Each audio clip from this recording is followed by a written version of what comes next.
Sounds good. All right, everyone. Welcome back to Sylvan Librarians. Today we're going to do more of an in-depth March of the Machines review, unlike the other time we did it. I don't know if that video's up yet.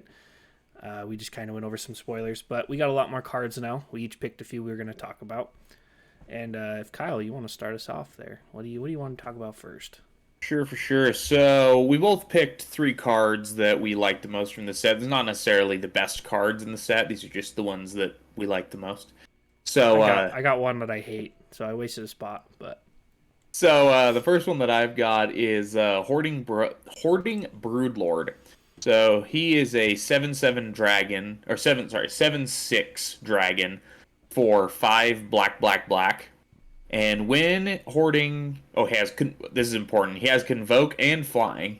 And when hoarding Broodlord enters the battlefield, search your library for a card, exile it face down, then shuffle. For as long as that card remains exiled, you may play it. And spells you cast from exile have Convoke. And I think it's that last part that's pretty nutty, because he's got Convoke. So if you've got, let's say you're just playing maybe you could run this in your Krav. If you have a bunch of creatures that you can tap for the Convoke cost to play him, and then whatever you tutor for, you can also pay Convoke for. So, you could potentially only be paying 3 black mana to cast this. Which I just think is super good. I would like to see some way to run it in Prosper. Just because it gives all the spells you cast from exile Convoke. And so you could, you're basically ramping for all of your Prosper spells there. The only problem is that a lot of Prosper decks don't have a lot of creatures to tap because they're mostly just focusing on treasures. yeah. So it's not really lots of tokens, lots of small creatures to tap. Creatures you don't care about to tap, but it'd be cool if you could maybe find a way to search for a card like that. But I mean, if you have sufficient creatures on board, you could play the Eldrazi Titans for free, effectively, if you have a bunch of tokens on board you could tap down. So, yeah, giving the spell that you tutor for Convoke and itself having Convoke, I think is just really powerful. I'm going to put it in a couple decks. Yeah, the first thing I thought of was how to run this in Prosper. And I just sat here, I'm like, well, Prosper makes a lot of treasures. But I really don't know anyone who has a Prosper deck that has the creatures they have they use for attacking. I've never really seen anyone swing with Prosper, even though he has Death Touch, but he's Yeah, a 1/4, so he's not yeah, hard to kill. right. Normally, he's just a blocker with Death Touch that keeps people makes them leave you alone. Yeah, and a lot of other creatures I've seen in Prosper decks, they're just utility. Prosper usually wins in some other way, at least the way I've seen it played. So even if you have 3 creatures out, that's still 3 less mana you're spending, which is, I would say, pretty good. Yeah. Even though you're not casting it for free. I'm really glad they brought Convoke back. Yeah, I In like this set. Convoke, especially because I'm just a slut for tokens. So, Yeah, it's good for it's me. just one of my cards also has to do with Convoke, and it's just if I don't know if I'm gonna run it in any of my decks that I have right now for sure. I'd have to find a spot, but Now, correct me if I'm wrong. Um, Convoke lets you tap creatures that still have summoning sickness, doesn't it? yes, because it's using it to cast the alternate cost. Yeah, yeah, yeah. It's like how Urza just has tap um, Right. 2 artifacts or whatever. So if You're you have not artifact utilizing a creatures, tap symbol. yeah. Yeah, Um, but yeah, I don't know. It's a neat. I think it's a cool card. yeah. I think it'll see some play. The cool thing is too is that I think that the only place that it's going to see play is in Casual Commander. So I imagine that it's probably going to be a bulk. It's probably going to be very cheap because CEDH is Right. not going to touch an 8 mana tutor. Well, so right now pre-order price on according to Scryfall is you have the normal printing, which is the one here that we're looking at, is $2.93, so $3. Yeah, And then the borderless is about 7. yeah. So I don't think those prices hold. I think this is going to be a bulk because, like I say, Modern isn't going to touch this. CEDH isn't going to touch this, so it's just too expensive. Like, CEDH isn't going to touch it because they don't have creatures to convoke with, so it's, not even playable really for them when they can just run Vampiric Tutor. So yeah, I think it'll be a pretty cheap card, which is nice because I think it's a neat tutor. But yeah, that's my first one. You could also put it in a Foretell deck because you cast Foretell from exile. Oh yeah, that is how that works, isn't it? So, That'd be that. See, this is again why Dream or, Devourer needs to be a yeah. legendary creature, and I'm still mad about it. I mean, you have adventures too that get cast from exile. So there are decks like I can see this going in. Yeah. That'll do it. But let's stick on Convoke theme here. I'll go to mine. My first one is Invasion of Segovia. It's 2 and a blue for a battle. Battles, for those who don't know, what happens is you cast it, like this one for 2 and a blue. It goes under an opponent's control, and anyone can attack it except the player who controls it, I believe. Because they're protecting it is the whole shtick. But it's kind of like a Planeswalker, so this one comes down with 4 siege counters or whatever they're calling them, and you attack it, you do damage to it, and it takes down the counters. And this one, when it comes down under an opponent's control, you create 2 1/1 blue Kraken creature tokens with trample. Has 4 of the health point things, and then when it flips onto your side, and it becomes the Catus Sea Tyrant of Segovia. Non-creature spells you cast have Convoke, and at the beginning of your end step, you untap 4 creatures. And it's a legendary Serpent 3/3. This is why I really wish this could be a commander, because the commander rule is the front side of the card has to be a legal commander. So you got like the old Kamigawa flip cards that you can't use. This one you can't use. I think they should change that, just because, I mean, I don't see any reason. I don't see any reason you can't have it flip over. Right. But most decks I play, I'm a blue player. I like playing non-creature spells. So if my non-creature spells can have Convoke, just kind of like the whole Prosper thing I was talking about, is a lot of my stuff is utility. I'm not attacking with them, so that even the little 1 or 2 reduction here and there is really helpful. Especially since Convoke pays for a generic or for a color of that creature's color. Yeah, it just sounds good. Something that I just wanted to point out, and we'll go in this a little more in depth on. We're going to do a video about battles and the new mechanics in general. But something that I learned from one of the professor's videos is that the way that the rulings work on battles is that you actually control it even when another player is defending it. So you can use something like Chain Lightning, and you can just copy it as many times as you have mana to do to reduce the defense counters to 0 and flip it, because, it's your permanent that you're hitting. So I think that's neat. I'm not sure if that's how they should have done that, but I think it's neat because it makes it pretty abusable. But I definitely do like this one. Goes really well in, like, your Is It Spellslinger decks. Like, I can't remember, is it it's not Young Pyromancer. Or is it the one that makes like a 1/1, I think, elemental? It's Young Pyromancer, yeah, they make the 1/1 elemental. Yeah, when you cast a non-creature or an instant or sorcery. So, like, there's a bunch of cards like that, or like Shark Typhoon, That's why I'm thinking about this card, is because I don't think I'd put it in Locust God, but I might put it in my Jodsy deck. Yeah, I don't think it quite is. Yeah, I don't think it's quite up to snuff for Locust God, because you have much more efficient ways to win than this. That's what I'm saying. But, like, I like the whole idea because, you make the bugs. You can use the bugs to pay for stuff because they're red-blue bugs. So you can use them without sacking them to, like, a Phyrexian altar for their colors. Right. I mean, they have haste. It doesn't matter about that. But I also like that it untaps 4 creatures that you're untapped. So that is pretty good. You can use them and then untap them, and you still have blockers. The one thing the only thing that is a little odd about this one is that it gives you 2 1/1 blue Krakens with trample, but then doesn't actually give you a way to make that matter at all.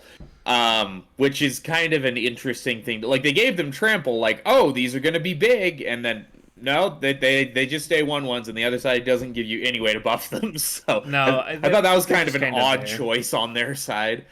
I think it's more of a if you want to buff them type thing Yeah. because the other side doesn't have anything to do with serpents or anything like you're saying. It's just I I would run this as a mono like a cool mono blue non creature spell deck Yeah, and I if I mean, could. if you have non-creature spells too, then like you could definitely use a buff spell to buff up those krakens that it makes you, and you could do it for cheaper because you're gonna have tokens. Yeah, But it's just because blue has you have Tolerand, which makes your 2/2 flyers. You have Docent of Perfection, which makes you wizards that when it flips, the wizards fly and then buffs your wizards. But then you also have Nadir Kraken, which will make you little 1/1s when you draw your cards or whatever. So there's a yeah, lot of ways in blue just to abuse Convoke and change it so this could be a commander. That's all I want. yeah, I think they ought to. I kind of understand like why they don't, but at the same time, I want them to. I'll talk more about my thoughts on that in the video we talk about battles specifically. So Okay, okay. So my next one is Invasion of Alara. So Invasion of Alara is another battle, and it costs Wooburg to cast. And it has when Invasion of Alara enters the battlefield, exile cards from the top of your library until you exile 2 non-land cards with mana value 4 or less.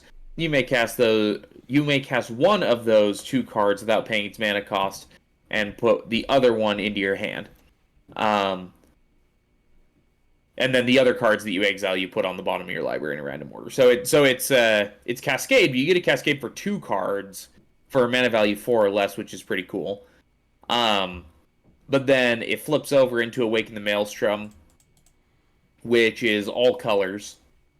And that's important. This is something we should mention. When a battle flips, you do cast the other side.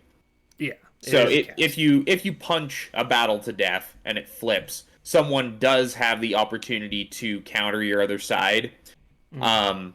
or interact on the stack in some way. But Yeah, which is good because it's a new card type and there's not going to be a great many things other than destroy target non-land permanent or permanent that can actually even touch it.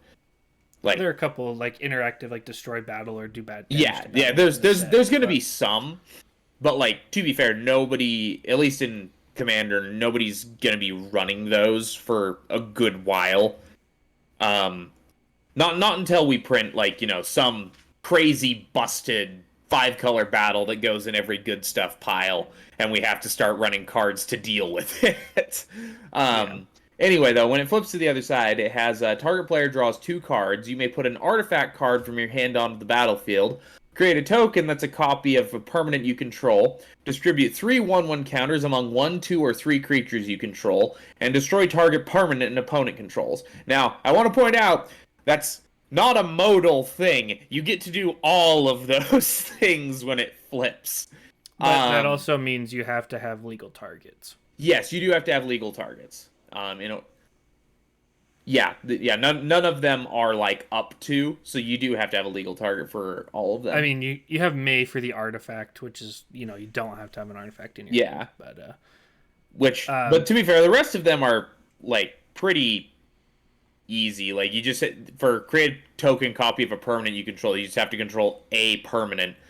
For the counters, you have to just have at least one creature. So if your commander's on the battlefield, you can put 3 1/1 counters on it, and your opponents are always going to control a permanent. So it should be quite easy to do. But I just like the just crazy value city on this one. Like I like battles. I like Alara especially. I think Alara was a dope set. I'm kind of glad that we haven't gone back though because back when Alara was first printed, multicolor was like kind of unique, especially 5-color. And now Wizards just craps out 5-color. Like that's just Tuesday now. Um, so we're pumping out today, guys. yeah, exactly. So I'm kind of glad we haven't gone back to Alara, though I did used to want us to go back to Alara, but I don't really think we need more fodder for 5-color good stuff piles. Um, but yeah, I like this one, and it's got Cascade, which is one of my favorite mechanics because it's a ridiculous mechanic.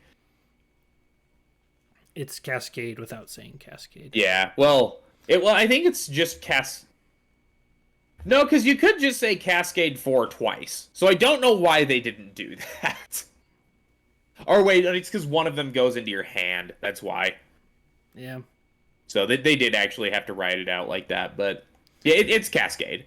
It's Cascade, but one of the things goes to your hand, and you get to see both cards that you cascaded into before you choose which one to cast. So. Oh, yeah. All right. Well, let's talk. I'm gonna talk about the card I really don't like because I feel like they messed up on this one, and it is the 5-color Omnath. Now, I've seen a lot of people hyping this card up, and I need to know why. Because I look at this and I see the most hurtful, like, exciting. What I don't get excited about this card at all. It's pretty mid. Like, I let's go over the card, okay? So Wooburg, except the black you can pay with Phyrexian mana, so a black or 2 life. I do like the flavor there, if that's any bonus. No, that's the thing. The flavor's cool. Like, you're getting Omnath, because we've got, now Omnath has every, like, he's got his mono green, he's got Gruul, he's got Teamer, and now he's got his 4-color, and now he's got this one. But if you would lose unspent mana, it becomes black mana instead. So I believe that stores it over turns and phases, even though it doesn't say you don't lose it. But yeah, it seems like that's what they're doing. At the beginning of your pre-combat main phase, you look at the top card of your library, and you may reveal that card if it has 3 or more colored mana symbols in its mana cost. If you do, you add 3 mana in any combination of its colors, the revealed card, and put it into your hand. If you don't reveal it, you just put it into your hand. So you either reveal a card and you get 3 mana, or you just draw a card once per turn at the beginning of your pre-combat for 5 mana investment or 4 mana and 2 life. Yeah, it's not. It doesn't feel like Omnath at all. No, it feels like 3-color Niv Mizzet. Like I'm sitting here and I get that it doesn't have anything to do with lands, probably because he's Phyrexian now.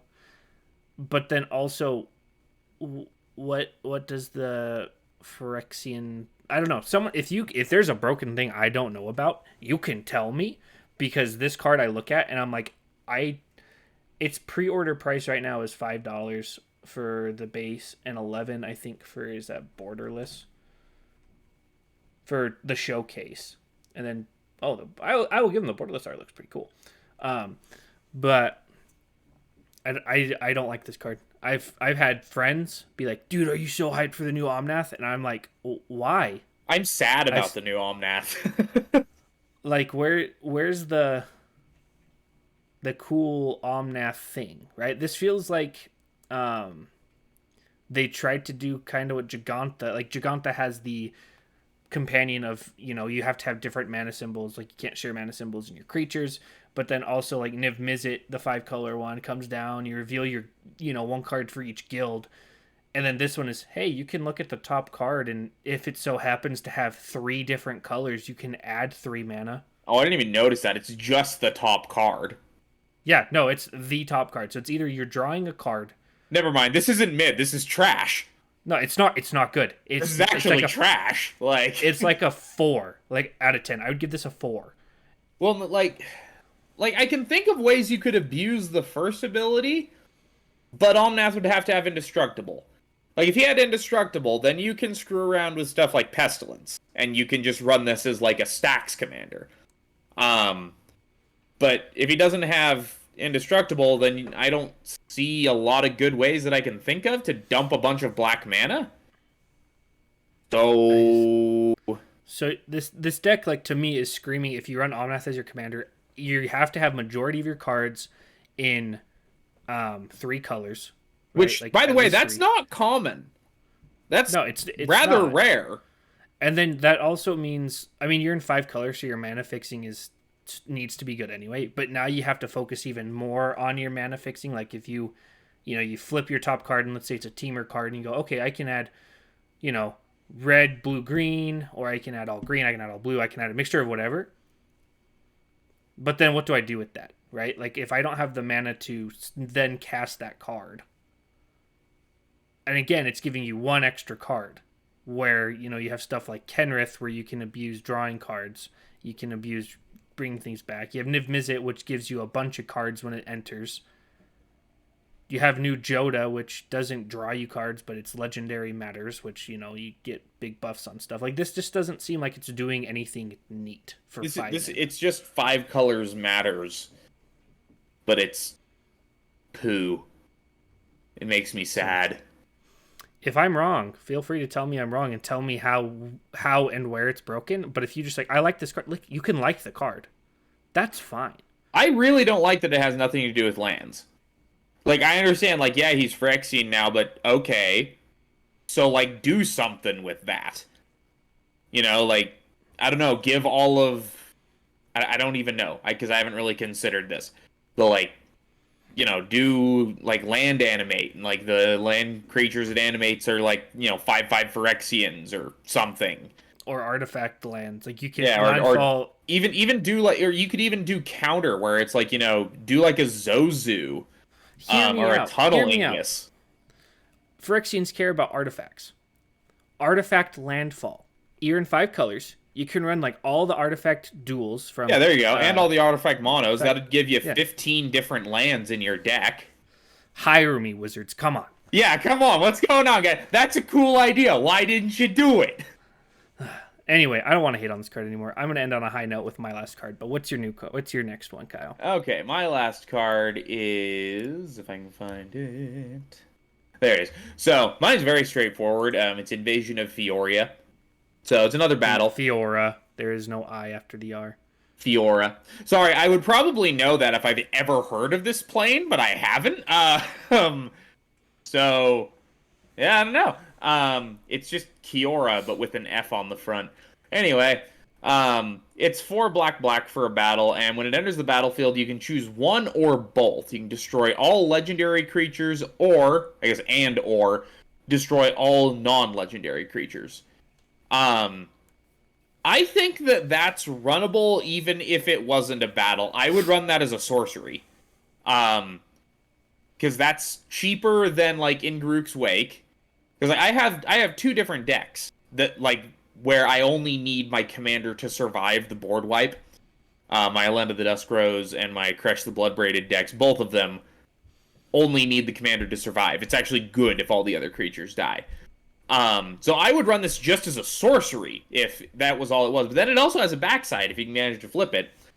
Flips into Marchesa, the Resolute Monarch. And she has Menace and Death Touch. She's a 3/6. And when Marchesa Resolute Monarch attacks, remove all counters from up to 1 target permanent. And at the beginning of your upkeep, if you haven't been dealt damage since your last turn, you draw a card and you lose 1 life. So it's like Pseudo Monarch. They can't take it from you, but they can make the ability not happen. If they deal you combat damage, then you won't get to draw that card. And then I think that this is meant to be used in, like, a battles deck, because you can remove all the counters from a target permanent when she attacks. Yeah. So, like, if you have an Invasion of Alara down, and you get Marchesa to attack. By the way, she's not that hard to flip. There's only 4 defense counters on the front side. So, like, that flips with 1 copy of Chain Lightning will flip this card. And then you can just remove all the counters that you want, which I guess it wouldn't matter if she was in the command zone because there's not that many black battles yet.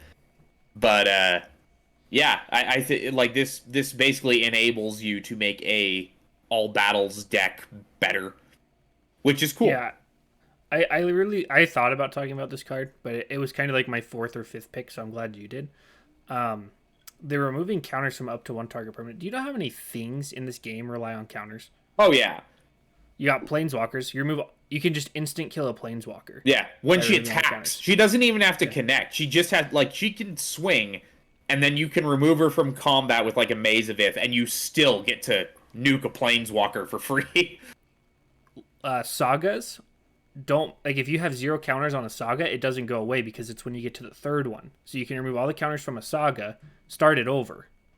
Oh, if you like really like the first 2 chapters. Yeah. There's someone has an Ozolith out where they're storing counters. Oh, that's too bad. That's gone now. Like there are so many things in this game where counters on permanents are good. Like one Even if counters. I mean, like I really hope I never see this across from me because my like 2 of my favorite decks, the commander, just has a bunch of counters on them, and this would make me very sad. Yeah, the only thing I'm sad about is that they didn't give this when it flips, you become the monarch. Yeah, well, and it's because what I don't really understand is why it has pseudo monarch and not just monarch.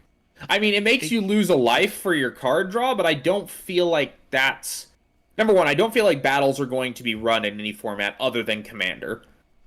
Well, and then if you and I don't feel like one life matters in commander. So no, but when it flips, right? People are going to see this. They don't want you getting those cards, right? They don't want you attacking to remove their counters. So you're going to become a target, and and you don't get that card till your next upkeep.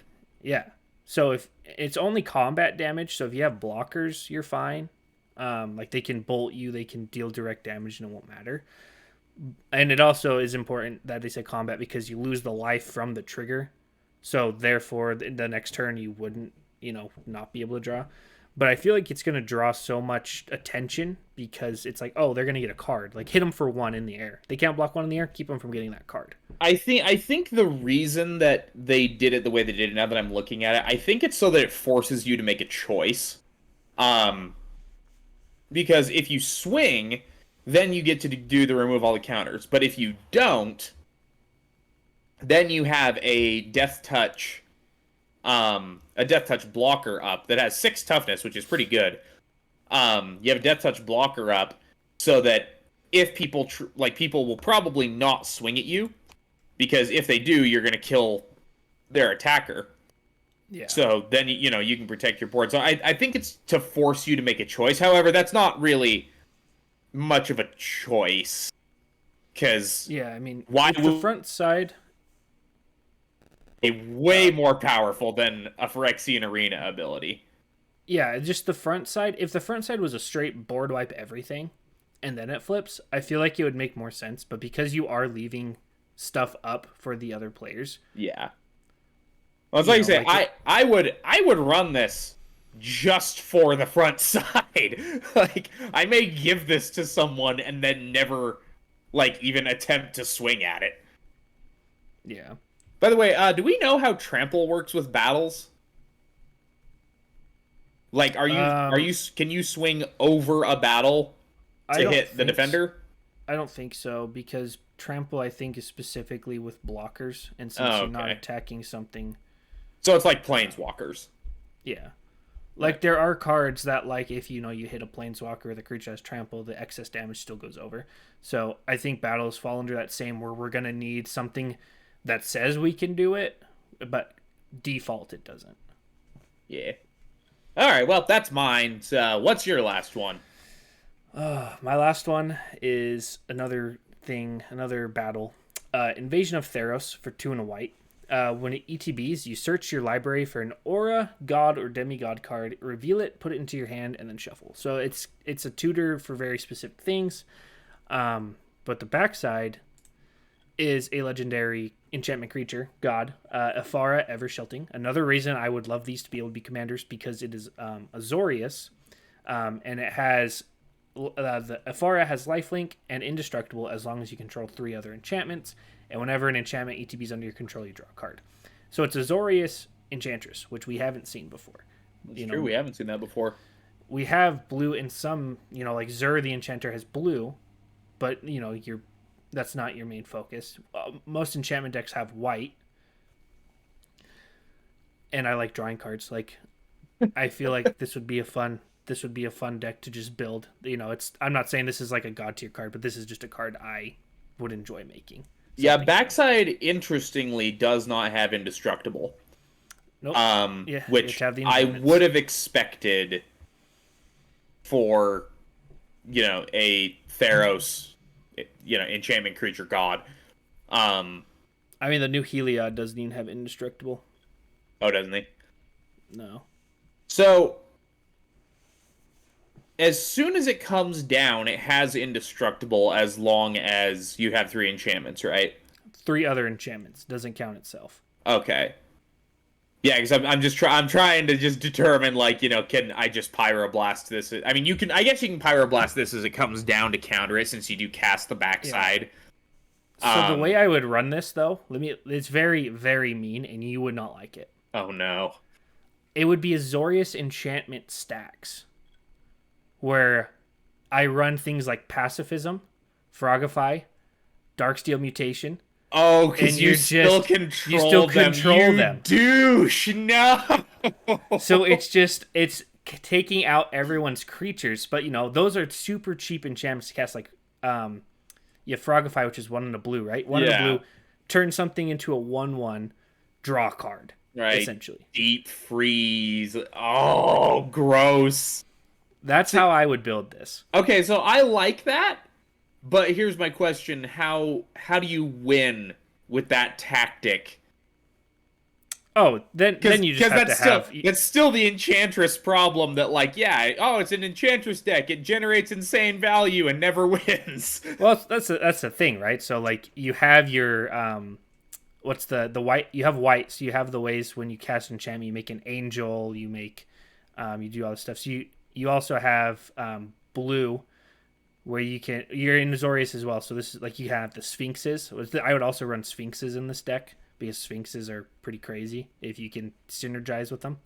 So it'd be like does Shark Typhoon trigger on non-creatures or only instants and sorceries? I think it's non-creatures. That'd be a decent win con in this. Let's get rid of Omnath here. Shark Typhoon. Lock down everybody else's creatures so they can't block, and then smack them in the face with flying sharks. That's Shark Typhoon. Pretty good. I hadn't thought about this. You're helping me out. Shark Typhoon is non-creature spells. There you go. Yeah, that would synergize perfectly because you're making all these creatures that either can't block or, if they block, they'll die because they're 1/1s, and then you just Shark Typhoon out. Plus, Shark Typhoon is an enchantment too, so synergy. Look, Sharknado, quality. Okay, quality. Giving me an excuse to run Shark Typhoon, I'm down. Your battle does not let you search for Shark Typhoon, unfortunately. No, it has to be God or a demigod. However, auras, because that's how I got the idea, was getting Frogifies and all that. You get tutor 1 out, a Darksteel Mutation. Darksteel mutate someone's commander, right? So you have... So mean. You can get some answers.